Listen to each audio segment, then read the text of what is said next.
जय हिंद, नमस्कार, वंदे मातरम। मैं अंकित पटेल आप सभी का आपके अपनी YouTube platform target teacher with Ankit में बहुत बहुत स्वागत करता हूं। मित्रों, आप सभी का आपके अपने यूट्यूब प्लेटफॉर्म में बहुत बहुत स्वागत है। अंक गणित के अंतर्गत हम लोग नंबर सिस्टम यानी संख्या पद्धति की चर्चा करने वाले हैं। आपको बता दिया जाए कि जो संख्या पद्धति है उसके अंतर्गत हम मुख्य रूप से 3 टॉपिक को पढ़ते हैं।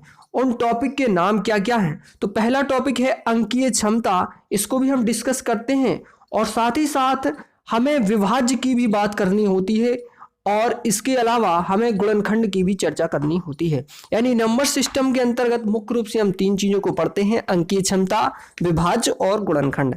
लिखा हुआ है कि इस अध्याय में अंकीय क्षमता, विभाज्य, गुणनखंड, इसके अलावा स्थानीय मान तथा संख्याओं के सामान्य परिचय और व्यवहारिक प्रश्न पूछे जाने की संभावना बनती है। यानी संख्याओं के जो सामान्य परिचय है उनसे व्यवहारिक प्रश्न पूछे जाने की संभावना इसमें बनती है। तो ये चीज आपको ध्यान रखनी है। तो चलिएगा हम डिस्कस करते हैं इसका पहला टॉपिक। तो दोस्तों, अभी तक आपने हमारे चैनल को सब्सक्राइब ना किया हो तो हमारे चैनल को सब्सक्राइब करें और पास में घंटी के निशान को जरूर दबाएं ताकि आने वाले वीडियो के नोटिफिकेशन आप तक पहुंचते रहें। और यदि आपने चैनल को सब्सक्राइब किया हुआ है तो आपका बहुत बहुत धन्यवाद। अंकीय क्षमता मित्रों, अंकीय क्षमता की जब हम चर्चा करते हैं तो आपको याद रखना है कि इसमें जो टॉपिक है वो क्या क्या है, पहले हम ये डिस्कस कर लें। इकाई का अंक ज्ञात करना, सबसे पहले हमें इसको पढ़ना होगा। इकाई का अंक ज्ञात करना बहुत सी परीक्षाओं में, लगभग सभी परीक्षाओं में इकाई का अंक पूछ लिया जाता है। तो यहाँ से 2 प्रकार से हमें पढ़ना होगा कि गुणनफल में इकाई का अंक क्या होगा और घात में इकाई का अंक क्या होगा। 2 चीजों को हमें डिस्कस करना होगा। अगला जो हमारा टॉपिक आएगा वह है योग पर आधारित प्रश्न, यानी योगफल पर आधारित प्रश्न हमें पढ़ने होंगे।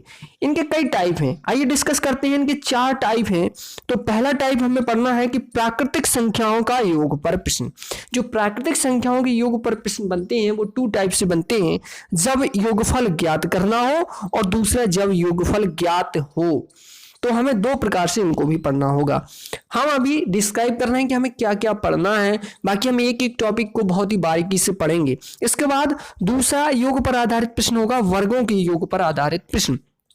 आपने कई बार देखा होगा कि 1 का स्क्वायर, 2 का स्क्वायर, 3 का स्क्वायर, डॉट डॉट डॉट 50 का स्क्वायर का मान क्या होगा। इस प्रकार के कई सवाल आते हैं, तो वो वर्गों के योग पर आधारित प्रश्न होते हैं।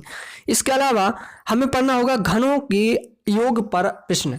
यानी आपने इस टाइप में भी देखा होगा कि 1 की घाते 3, 2 की प्लस 2 की घाते 3 प्लस 3 की घाते 3 डॉट डॉट डॉट, मान लीजिए 70 की घाते 3 तक हमसे पूछा गया है। तो इस प्रकार के प्रश्न भी आपने देखे होंगे। तो घनों के योग पर आधारित वो प्रश्न होते हैं जिनको हम इसमें डिस्कस करेंगे।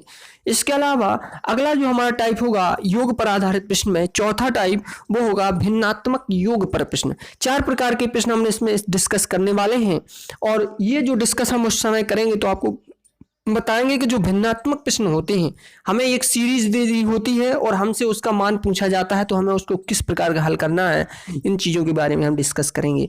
इसके बाद हमारा टॉपिक होगा दाहिनी ओर शून्यों की संख्या, यानी गुणनफल में शून्यों की संख्या हमसे पूछता है कि बताइए कि इसमें हल करने पर जो संख्या आएगा, जो नंबर आएगा, उसमें दाहिनी ओर शून्यों की संख्या कितनी होगी, यानी उसमें शून्य कितने होंगे, ये प्रश्न हमसे बन जाता है।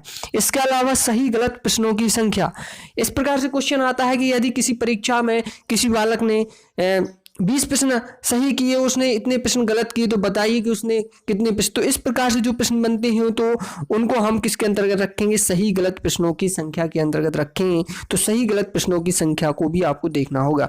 जानवरों पर प्रश्न, जानवरों पर जो हमारे प्रश्न बनते हैं वो 2 प्रकार से बनते हैं, 2 पैर और 4 पैर वाले जानवर, इसकी हम बात करते हैं। और एक बंदर वाला प्रश्न भी बनता है, जब बंदर किसी खंभे पर चढ़ता है, तो इस प्रकार से भी एक प्रश्न बन जाता है, तो इसको भी हम डिस्कस करेंगे। और हस्तमिलाप पर भी प्रश्न बनते हैं कि कोई व्यक्ति किसी पार्टी में जाता है, उस पार्टी में 20 व्यक्ति हैं, तो वो सबसे एक एक बार हाथ मिलाता है, तो कितने हाथ मिलाएगा। तो इस प्रकार से हमसे प्रश्न पूछते हैं, इन सब को हम डिस्कस करते हैं। मित्रों, अभी तक आपने हमारे चैनल को सब्सक्राइब ना किया हो तो आप सभी से निवेदन है कि चैनल को सब्सक्राइब करना ना भूलें और पास में घंटी के निशान को जरूर दबाएं। घंटी के निशान को दबाने से आपके पास सभी प्रकार के नोटिफिकेशन पहुंचते रहेंगे जिससे आप ले सकते हैं। और यदि आपने चैनल को सब्सक्राइब किया हुआ है तो आपका बहुत बहुत धन्यवाद। थैंक यू दोस्तों। हम लोग एक एक टॉपिक को बड़े ही अच्छे तरीके से पढ़ेंगे मित्रों, तो आप लोग चैनल के साथ बने रहिए, चैनल के साथ जुड़िए, अधिक से अधिक चैनल को शेयर कीजिए और वीडियो को लाइक शेयर कीजिए। धन्यवाद।